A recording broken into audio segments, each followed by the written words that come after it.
बिला तखीर मैं दावत खिताब देता हूँ, क्योंकि टाइम को मलहूज़ खातिर रखते हुए हमारे दरमियान आलिम दीन मौजूद हैं। जनाब हज़रत अल्लामा मौलाना कारी मोहम्मद अकील हैदरी साहब तशरीफ़ लाते हैं करीम और लजपाल आका की बारगाह में।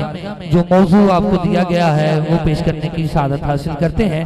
उस्मान भाई की हाज़िरी के दौरान हमारे शादरा की मशहूर मरूफ शख्सियत अदब के हवाले से, नात के हवाले से, खिदमत के हवाले से अल्लाह ने एक इज़्ज़त और मुकाम अता किया है। मेरी मुराद जनाब हाजी खलीफा मोहम्मद वारिस अली नक्शबंदी साहब से है। आप तशरीफ़ लाए, मैं समय में कलब के साथ, दिल के साथ, अदब के साथ खुशामदीद पेश करता हूँ।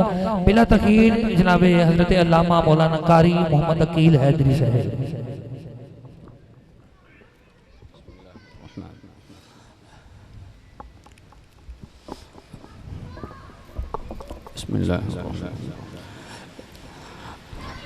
अल्हम्दु लिवलिही वस्सलातु अला नबिय्यिही वल वज़्नु वल अदलु वल फ़द्लु वन नज़्मु वल अज़्मु बिल जज़म बिवहदतिही बिकिब्रियाइही बिसुल्तानिन व बिइअलानिन व बिइत्क़ानिन व बिईमानिन व बयानिन फ़ी फ़ुरक़ान वहदहु ला शरीक लहु वहदहु बिवहदतिन मुवहिदन बिवहदतिन मुवहदन बिवहदा वहीदन व अहदन बिला मुददिन व जुददिन व नुसबिन व वस्फिन फ़िल कमाल ला शरीक लहु वला नज़ीर लहु वला मिसल लहु वला मिसाल लहु वला वज़ीर लहु वला मुक़ारिन लहु वला मुकाज़िब लहु वला मुदानिय लहु वला मुदारिय लहु वला जलद बलद वलद जसद रुस्व जुज़्व नुज़्म उज़्म लहु वला जज़्ब वस्फ़ ऐब कअब बैत खस्म लहु सुम्म नशहदु अन्न सय्यदना व सनदना व नबियना व मौलाना मुअय्यदना मख़दूमना मासूमना मंज़ूमना मक़सूमना मक़सूदना अजदरल ख़ल्क़ि जदीरना अअज़मल ख़ल्क़ि व अशरफल ख़ल्क़ि व अकमलल ख़ल्क़ि व अनवरल ख़ल्क़ि व अहसनल ख़ल्क़ि मिनल हुस्नि वस्सिदारति वल विलायति वल हिकायति वल इनायति वल हिदायति वल अमानति वल इमामा कुल ला अस्अलुकुम अलैहि अजरन इल्लल मवद्दत फिल क़ुर्बा सदक़त या रब्बल आलमीन व सदक़त या सय्यदी या ख़ातमन नबिय्यीन इन्नल्लाह व मलाइकतहु युसल्लूना अलन नबी या अय्युहल्लज़ीना आमनू सल्लू अलैहि व सल्लिमू तस्लीमा। खुश्क शाखों को वो ताज़ा गुलाब देते हैं, अहदे पीरी को वो फिर से शबाब देते हैं। पढ़ ले दुरूद गफलत न कर, खुदा की कसम वो अब भी तेरे सलाम का जवाब देते हैं। जो मोहब्बत अहले बैत में आए हैं, ज़िक्र हुसैन सुनने के लिए आए हैं। और मेरी बात ये हदीस पाक सुन लीजिएगा और इस हदीस को सिर्फ इस महफिल तक महदूद ना रखिएगा। मियाँ साहब ने मुझे जो उन्वान दिया है वो उन्होंने इस्लाही लिहाज से एक दो चार बातें, हर साल ज़िक्र हुसैन होता है और ये कल भी जारी था और ये क़यामत तक जारी रहेगा। रसूल अकरम नूर मुजस्सम सल्लल्लाहु अलैहि वसल्लम ने फरमाया युबअसु कुल्लु अब्दिन अला मा माता अलैहि। ये हर बंदा अपने दिल के कान खोल कर ये हदीस सुने और मेरा नौजवान भी सुने जिसने अपनी जवानी थड़ों की जीनत बना के गुजार दी। वो अली अकबर की शहादत सुनने के लिए तैयार है और नारा लगाता है मैं भी करबला। उस टाइम होता तो करबला जाता। और नादान तू 2 कदम चल के मस्जिद में ना गया, तूने करबला कहाँ जाना था। हमारे दावे और होते हैं, अमल हमारा और होता है। हुजूर ने फरमाया जो जिस हालत में मरेगा उसी हालत में उसको उठाया जाएगा। शराबी आदि शराबी था तो मर गया, उसी हालत में उठाया जाएगा। बेनमाजी था, आखिरी दिन तक भी अगर उसे नमाज की तौफीक न हुई, उसी हालत में मर गया तो बेनमाजी उठाया जाएगा। नमाज छोड़ना ये यजीदी अमल है, नमाज की पाबंदी करना ये इमाम हुसैन वाला अमल है। 365 दिन में 10 दिन इमाम हुसैन को देकर और 354 दिन अगर हमारा किरदार, हमारी गुफ्तार, हमारा अमल यजीद की तर्जुमानी करे तो हमें सोचना चाहिए। ये जुमे वाले दिन सिर्फ 30 सेकंड के लिए एक आयत लगाकर और 2 बोल नात के लगाकर या 10 मुहर्रम को इमाम हुसैन की मनकबत लगाकर और 15 मुहर्रम को पता ही नहीं कोई इमाम था कौन, ये बात नहीं है। अल्लाह की जात देख रही है, हमें अपने आप को बदलना होगा। और यारो जाओ कब्रिस्तान में पड़े हुए कितने लोग जो कहते हैं एक दफा या अल्लाह दुनिया में भेज, अब वो नाफरमानी वाली जिंदगी नहीं गुजारेंगे। उन्हें तो मोहलत नहीं मिली, आपके और मेरे पास मोहलत मौजूद है। अगर इसी नाफरमानी वाली जिंदगी में मौत आ गई तो बताओ करबला के शाहसवार को क्या मुंह दिखाओगे, किस मुंह से हम उनके सामने जाएंगे। तो रसूल अकरम नूर मुजस्सम सल्लल्लाहु अलैहि वसल्लम पर मोहब्बत के साथ दुरूद पाक पढ़िए। अस्सलातु वस्सलामु अलैका या सय्यदी या रसूल अल्लाह व अला आलिका व सहाबिका या सय्यदी या हबीब अल्लाह। अस्सलातु वस्सलामु अलैका या सय्यदी या रहमतल लिल आलमीन व अला आलिका व सहाबिका या सय्यदी या खातमन नबिय्यीन। मैंने जो आयत आपके सामने पढ़ी, उस आयत के अंदर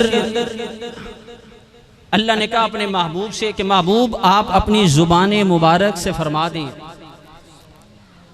उसमें अल्लाह के हबीब ने एक डिमांड की जिसे मवद्दत आप हर साल सुनते हैं कि अहले बैत अतहार से क्या करो।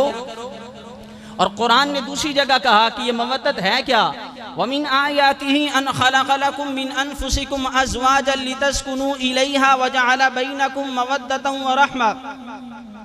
अल्लाह ने कुरान में कहा कि हमने आदम से उन्हीं की ज़ौजा हव्वा को पैदा किया ताकि वो उनसे सुकून हासिल करें। फिर आगे क्या फरमाया, वजअल बैनकुम मवद्दतन व रहमा। अगर मियाँ बीवी के रिश्ते में मोहब्बत और मवद्दत होगी वो रिश्ता कभी भी टूटेगा नहीं।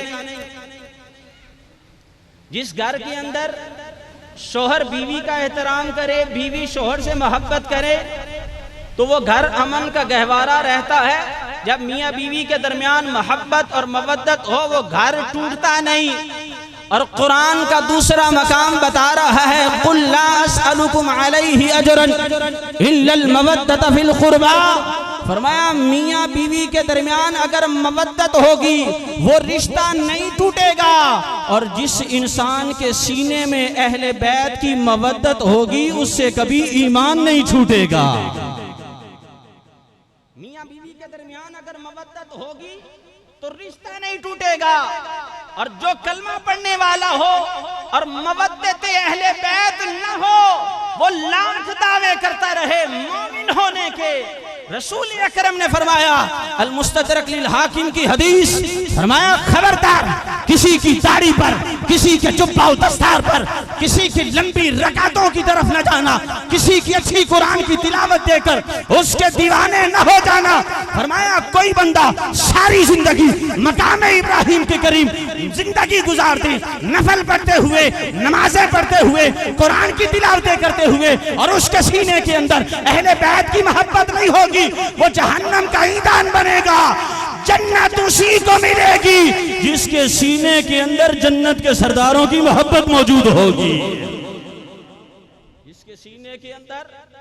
और हम वो नमाजें नहीं, करबला में वो दूसरी जानिब वो भी कहते थे जल्दी लड़ाई खत्म करो, नमाज पढ़नी है। और शर्म नहीं आती? बेहयाओ, कौन सी नमाज पढ़ोगे? वो नमाज जब पढ़ोगे उसमें दुरूद पढ़ोगे, अल्लाहुम्मा सल्ली अला मुहम्मद व अला आलि मुहम्मद। नमाज के अंदर जिस आल पर दुरूद पढ़ना है उसी आल के घराने को काट रहे हो। और ये सुन ले यजीदी फिक्र वाले, हम उस दौर के यजीद के ही दुश्मन नहीं, क़यामत तक जो यजीद के हवाले से नरम गोशा रखेगा वो काबे का इमाम भी हो तो हमारी जूती की नोक पे है।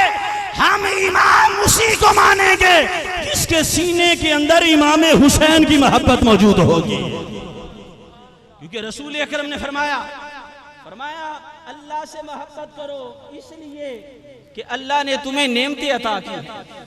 अल्लाह से क्यों मोहब्बत करो? और ये हमें अपनी महफिलों पर थोड़ा रंग बदलना भी होगा। अल्लाह का जिक्र होता है, कोई टस से मस भी नहीं होता। रसूल अकरम नूर मुजस्सम को भी जितने औसाफ मिले अता करने वाला कौन है? अंबिया को पैदा करने वाला कौन है? अहले बैत अतहार को पैदा करने वाला कौन है? सहाबाए किराम को पैदा करने वाला कौन है? आपको और मुझे सांसें देने वाला कौन है? तो जब अल्लाह की बात आए तो फिर सब कुछ दिलो जान से हम एक एक उसकी सांस के मोहताज हैं। हुजूर ने फरमाया अल्लाह से मोहब्बत करो इसलिए कि अल्लाह ताला हमें, लेकिन किस कौम से बात करें? सहाबाए किराम का मिजाज किबला हाजी साहब ये था कि रसूल अकरम की एक सहाबी ने दावत की, हुजूर अलैहिस्सलाम आज मुसलमान पर लाखों करोड़ों नियमतें सुबह से लेकर शाम तक सब कुछ मौजूद है, फिर गल लो मेरे को तो है ही कोई नहीं है, हालात ही बड़े माड़े ने, की करिए जी, कुछ है ही नहीं। आओ, सहाबा का मिजाज ये था। रसूल अकरम को एक सहाबी ने दावत दी, हुजूर उनके घर चले गए। रसूल अकरम ने फरमाया मेरे गुलाम तूने मुझे दावत दी थी, तेरी दावत पर तेरे घर में आया हूं, अब लाओ कुछ खाने के लिए। अब सुनिएगा, उस सहाबी कहने लगे या रसूल अल्लाह मेरे घर में खाने के लिए कुछ भी मौजूद नहीं। हुजूर अलैहिस्सलातु वस्सलाम ने फरमाया पानी मौजूद है। ये आज का पीर है जो अमीर के दरवाजे पर जाता है, गरीब उसे याद नहीं आता। वो जो पीरों का भी पीर था वो अपने गुलामों के साथ चटाई पे बैठना पसंद फरमाते थे। आज कपड़े मैले हों तो मरीज को 3rd ग्रेड मिलता है, अच्छे माल वाला पीर के बिल्कुल करीब होता है। लेकिन रब्बे काबा की कसम, ये मुस्तफा करीम का मिजाज है कि बिलाल को हौसला देते हुए फरमा रहे हैं बिलाल तू जन्नत में मेरे आगे चल रहा होगा। गरीब को कोई अपने दरवाजे पे, आज एक भाई के पास 4 पैसे आ जाए वो दूसरे भाई से सलाम लेना गवारा नहीं करता, रिश्ते करना तो दूर की बात, 4 पैसों वाला हो वो दूसरे जिले में रहने वाला हो वो यार बन जाता है, सका भाई साथ हो 4 पैसे आ जाए तो वो सलाम लेना पसंद नहीं करता। अब सहाबा जब दावत दी, हुजूर फरमाया पानी मौजूद है? कहा या रसूल अल्लाह पानी है, पानी पीने वाला बर्तन मौजूद नहीं है। तो हुजूर अलैहिस्सलातु वस्सलाम ने फरमाया मेरे गुलाम पानी कैसे पीते हो? कि या रसूल अल्लाह जब मेरी बीवी को प्यास लगती है तो मैं हाथ का चुल्लू बनाता हूँ वो पीती है, जब मुझे प्यास लगती है वो हाथ का चुल्लू बनाती है मैं पी लेती हूँ। तो फरमाया गुलाम अब तूने दावत दी थी, तेरे घर आए हैं, अब खाली नहीं जाएंगे। अब वो नबी जो अंबिया के ताजदार हैं, जो अंबिया के इमाम हैं, जो वजह तखलीक कायनात हैं, जो हसनैन के नाना हैं, जो ज़हरा के बाबा हैं, जो अबू बकर उमर के आका हैं, जिनके सदके अल्लाह हमें जन्नत अता फरमाएगा। फिर फरमाया मेरे गुलाम परेशान होने की जरूरत नहीं है, मैं गरीबों से मोहब्बत करने वाला हूँ, गरीबों को अपने सीने से लगाने वाला हूँ। फरमाया मेरे गुलाम हाथ का चुल्लू तू बनाएगा और तेरे हाथ से नबियों का सरदार ही पानी पिएगा। तेरे हाथ से नबियों का सरदार पानी पिएगा। रसूल अकरम के घर में कई दिन फाके रहा करते थे। हुजूर अलैहिस्सलातु वस्सलाम की बेटी हजरत सैयदा कायनात लोग कहते हैं इमाम आली मकाम करबला की सरजमी पे खड़े रहे, मक्का और मदीना से लेकर करबला तक इमाम आली मकाम के मौक़िफ़ के अंदर एक दफा भी तब्दीली नहीं आई। वजह क्या थी? मैंने कहा वो जुबान लड़खड़ा कैसे सकती थी जिस जुबान को बोलना खुद मुस्तफा ने सिखाया था। कहते हैं इमाम आली मकाम इमाम हुसैन ने अली असगर का लाशा उठाया। आज जिस घर में मैयत हो जाए ना और सुबह जनाजा हो, पूरी रात क़यामत की तरह गुजरती है। सुबह का इंतजार करते हैं कभी सुबह हो और जनाबे वाला इसको हम दफन करने के बाद कुछ सबर आ जाएगा। लेकिन वाह उस घराने की बीबियों को भी सलाम। हजरत बीबी ज़ैनब सलामुल्लाह अलैहा आज दी बीबी थी आंधी ये नाम हम हुसैन का लेते हैं और अहले बैत के घराने का। शोर सारी जिंदगी करता रहे और एक शादी पर एक सूट ना लेके दे और आगे से जवाब तू मेरे वास्ते कीता की है। वो बेचारा काम करते करते उसने जिंदगी गुजार दी, सब कुछ उसने लुटा दिया, फिर भी बात क्या होती है, मैंने तेरे को कभी सुख नहीं मिला। आओ बीबी ज़ैनब की जिंदगी देखो, करबला से लेकर शाम तक कई दिन आए, कई रातें आई और सिर्फ भाई का लाशा नहीं था, अपने दो शहजादे ओनो मोहम्मद के लाशे भी साथ थे। हजरत इमाम हुसैन ने कहा था, ए बहन ज़ैनब तू इन बच्चों को क्यों कुर्बान करना चाहती है? तो फरमाया भाई इसलिए कि कल क़यामत को मेरी अम्मा पूछेगी जब मेरा हुसैन दीन पर सब कुछ लुटा रहा था, ज़ैनब तूने क्या लुटाया था? मैं अम्मा को कहूंगी ए अम्मा मैंने भी अपने ओनो मोहम्मद को दीन के लिए कुर्बान कर दिया था, मैंने भी अपने बच्चों को दीन के लिए कुर्बान कर दिया। आज अब्बा जी नमाज पढ़ने जाएं और 4 बेटे सोए रहे और एक बच्चा भी साथ नमाज के लिए ना चले और हम कहें हम यजीद के खिलाफ तलवार, और यजीद से बड़ा लानती कोई नहीं था, वो कायनात का बदतरीन शख्स था, लेकिन कत्ले हुसैन के बाद वो सबसे बड़ा मुजरिम बना। लेकिन वजह बताओ इमाम हुसैन की यजीद के साथ किस वजह से इमाम निकले थे? इमाम हुसैन को शहीद तो उसने बाद में किया, पहले इमाम आली मकाम ने उस जलील से टक्कर क्यों ली थी? क्योंकि वो दीन का बागी था, हुदूदुल्लाह को तोड़ने वाला था, अल्लाह के दीन का मजाक बनाने वाला था, तो इमाम आली मकाम ने उससे टक्कर ले ली। आज मेरे समेत हम सब अपने घरों को देखें, हम कितना कितना हमने अपने घरों में दीन को नाफिज किया। अपने बच्चे की एक डिग्री के लिए हम सारी जिंदगी लगा दें, हम अपने बच्चे का मुस्तकबिल बनाने के लिए सब कुछ लगा देते हैं और हमें इस बात की फिक्र नहीं होती कल मर जाएंगे तो कोई ऐसी डिग्री भी हो जो आगे जाके हमारे काम आए। लेकिन आज दुनिया की मोहब्बत में ये मस्त, मेरे मुस्तफ़ा करीम ने फरमाया था युहिब्बून दुनिया व यंसौन आखिरा, फरमाया मेरी उम्मत पे एक वक्त आएगा ये दुनिया से मोहब्बत करेगी, आखिरत को भूल जाएगी। युहिब्बून ज़ुनूब व यंसौन हिसाब, ये गुनाह से मोहब्बत करेगा और तौबा को भूल जाएगा। आज यार गुनाह करके अपने यारा नु आगे दसता है मैं इंज कर छड़िया, मैं फलाना कमाल कर छड़िया। वो जालिम एक गुनाह किया है, तौबा कर, नादिम हो, शर्मिंदा हो। ये यारों में बैठ के बताता है मैंने गुनाह किया, तुझे पता नहीं गुनाह करना ये अल्लाह की नाफरमानी है, अल्लाह से टक्कर लेना है। इतना बड़ा जुर्म करने के बाद तू कह रहे मुझे फिक्र की बात ही कोई नहीं। हुजूर ने फरमाया था गुनाह से मोहब्बत करेंगे तौबा को भूल जाएंगे। युहिब्बूनल कुसूरा व यंसौनल मक़बरा, बड़े बड़े महलों से मोहब्बत होगी, कब्र को भूल जाएंगे। हलाल हराम की तफरीक के बगैर बड़ा महल खड़ा कर लिया और बता ये महल तो तूने बनाया है, क्या इस महल से जनाजा नहीं उठेगा? इस घर में मौत का फरिश्ता नहीं आएगा? क्या यहां से जनाजा नहीं जाएगा? और अल्लाह की इज्जत की कसम, जब सिकंदर भी दुनिया से गया था, सारी कायनात पर हुक्मरानी करने वाला था, उसने वसीयत की थी जब दुनिया से जाओ तो मेरे हाथों को कफन से बाहर रखना ताकि कायनात को पता चल जाए। बादशाह भी जब दुनिया से जाता है तो साथ एक पाई भी नहीं लेके जाता। तो हुजूर ने फरमाया अल्लाह से मोहब्बत करो इसलिए कि उसने नेमतें अता की, और फरमाया मुझसे मोहब्बत करो इसलिए कि मैं अल्लाह का महबूब हूँ, और फरमाया मेरी आल से मोहब्बत मेरी वजह से करो।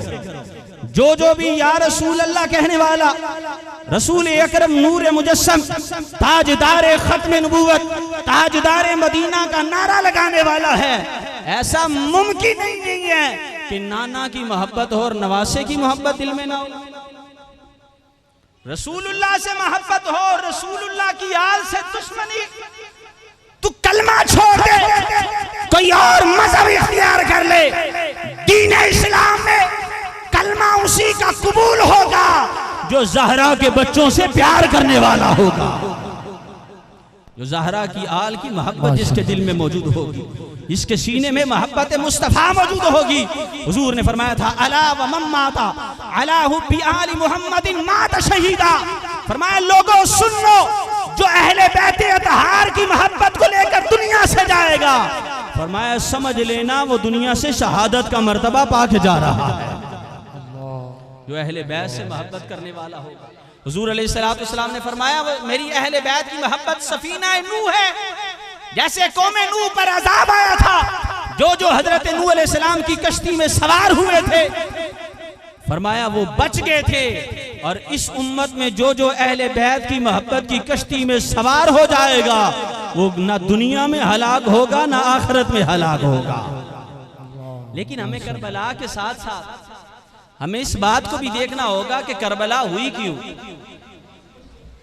अगर मुझे नमाज की और अगर कुरान खोलने की, अगर 10 मुहर्रम के दिन भी एक बंदा 5 नमाजें नहीं पढ़ता, तो ईमान से बताएं वो कितना करबला वालों से मोहब्बत करने वाले। जिस घर में 10 मुहर्रम के दिन भी कुरान न खुले, आप खुद बताएं कि हम इमाम आली मकाम से कितनी मोहब्बत करने वाले। आज हमें करबला की उस दास्तान को सुनने के साथ साथ वो करबला किस वजह से हुई हमें उसको भी देखना होगा। आज हमें अपने अखलाक को देखना होगा। मेरे नौजवानों, तुम्हें अली अकबर की जवानी की कसम है, अपनी जवानियों की कदर कर लो। वालिदैन से गुजारिश है, तुम्हें अली असगर की मासूमियत का वास्ता है, अपने बच्चों की तरबियत कर लो, अपने बच्चों को इस काबिल बना लो कि कल वो तुम्हारे जनाजे पर खड़ा होके 2 लफ्ज दुआ के कर सके, कल वो तुम्हारे लिए दुआए मगफिरत करने वाला बन जाए। आज हमें जरूरत है, इमाम आली मकाम कल क़यामत को पूछेंगे नहीं, तुम्हारी मस्जिदों में तो कालीन भी थे, पंखे भी लगे हुए थे, सब कुछ मौजूद होने के बावजूद तुमने कितने सजदे किए।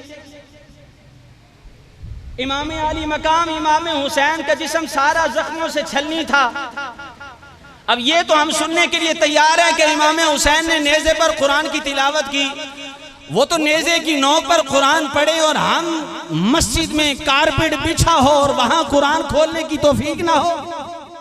माजरत के साथ हमारा कुरान से सिर्फ इतना ही रिश्ता है कि वह बेटी की रुखसती करने के लिए हाल के दरवाजे से लेकर गाड़ी तक, उससे आगे पीछे हमारा कुरान से ताल्लुक ही कोई नहीं है। किसी की जान नहीं निकल रही, सूरह यासीन पढ़ लो या कब्र पे जाके सिर्फ कुरान पढ़ लो। और कुरान ने सिर्फ हमें मरना नहीं सिखाया। कलंदर लाहौरी अल्लामा इकबाल ने कहा था, नादान मुसलमान ए काश जिस कुरान से तूने मरना सीखा है, उसी कुरान से काश तू जीना भी सीख लेता। जिस कुरान से तूने मरना सीखा है, ये कुरान सिर्फ मरने वालों के लिए नाजिल नहीं हुआ, कुरान का नुज़ूल ये इनकलाब बर्पा करने के लिए हुआ था। कुरान एक ऐसी इनकलाबी किताब है, आज अगर मुसलमान जिल्लत और रुसवाई में है, आज हमारी कुरान से दूरी है कि भाई भाई से दूर है, आज कुरान से दूरी है कि बाजार आबाद हैं और मस्जिदें वीरान हैं, आज कुरान से दूरी है कि दिलों में कीना हसद और बुग़्ज़ है, आज कुरान से दूरी है कि मुसलमानों से ईमानदारी खत्म हो गई, आज कुरान से दूरी है कि हमारे नौजवानों पर जिनकी जुबानों पर दुरूद और कुरान की तिलावत होनी चाहिए थी, आज उनकी जुबानों पर काफिरों के गाने हैं, आज उनके स्टेटस बताते हैं कि उनको किन से ज्यादा मोहब्बत है। तो रब्बे काबा की कसम हम कुरान से पूछते हैं, ए कुरान बता तो सही इन जिल्लतों का हल क्या है, इन बीमारियों का हल क्या है। तो जवाब आता है, नादानों, जिस कुरान को छोड़कर ये बीमारियां लगी थी, जिस कुरान को छोड़कर ये जिल्लत मिली थी, उसी कुरान से वाबस्ता हो जाओ, अल्लाह तुम्हें इज्जतें अता फरमा देगा। और आखिरी बात और उसके बाद इजाजत। आज हमें हजरत इमाम हुसैन के किरदार के करीब आना होगा। वो शाहसवार करबला, और यार ऐसे मुसलमान बन के जाओ, इसी हालत में ना मर जाना, इसी हालत में कहीं मौत आ गई। हर एक अपनी जिंदगी पर गौर करे। हम अपनी इमाम हुसैन सिर्फ 10 मुहर्रम वाले दिन इमाम का जिक्र न करें, अपने शब रोज इमाम आली मकाम के साथ अपने आप को जोड़ें। अपना ताल्लुक इमाम के साथ अगर मजबूत करना है, जो इमाम आली मकाम से सच्ची मोहब्बत करने वाला है, हुजूर ने फरमाया था हुसैन मिन्नी व अना मिन्हु हुसैन। हुजूर ने फरमाया हुसैन हमसे है और हुसैन में हम हैं। इसका माना ये बनता है हुसैन मुझसे है और मैं हुसैन से। इसका माना ये है कि रसूल अकरम बता रहे थे कि हुसैन हमसे है और हम हुसैन में हैं। क्या मतलब? फरमाया जिसने हमारी खुशबू देखनी हो वो हुसैन को देख ले, जिसने हमारी सखावत देखनी हो वो हुसैन को देख ले, जिसने हमारी शुजाअत देखनी हो वो हुसैन को देख ले। और जो जो मुझसे मोहब्बत करने वाला है और जन्नत का दावेदार है वो हुसैन के साथ मोहब्बत करता जाए, क्योंकि हुसैन मुझसे है और मैं हुसैन से हूं। और जिक्र हुसैन कल भी जारी था, आज भी जारी है और क़यामत तक जारी रहेगा। क्यों? क्योंकि हुजूर ने अपने साथ हुसैन को जोड़ लिया है। रसूल अकरम ने यह बता दिया है जो जो मुझसे मोहब्बत करने वाला है वो हुसैन से मोहब्बत करे, जो मुझसे प्यार करने वाला है वो हुसैन से प्यार करे। क्योंकि जो अल्लाह का जिक्र करता है वो मेरा भी करेगा और मेरा रिश्ता हुसैन के साथ जुड़ गया है। अब क़यामत तक जो अल्लाह और मेरा जिक्र करता रहेगा वो हुसैन का भी जिक्र करता रहेगा। दुआ है खालिक कायनात जो कुछ कहा सुना इस पर अमल करने की तौफीक अता फरमाए। वमा अलैया इल्लल बलाग। सुभान अल्लाह, माशाअल्लाह। ये तो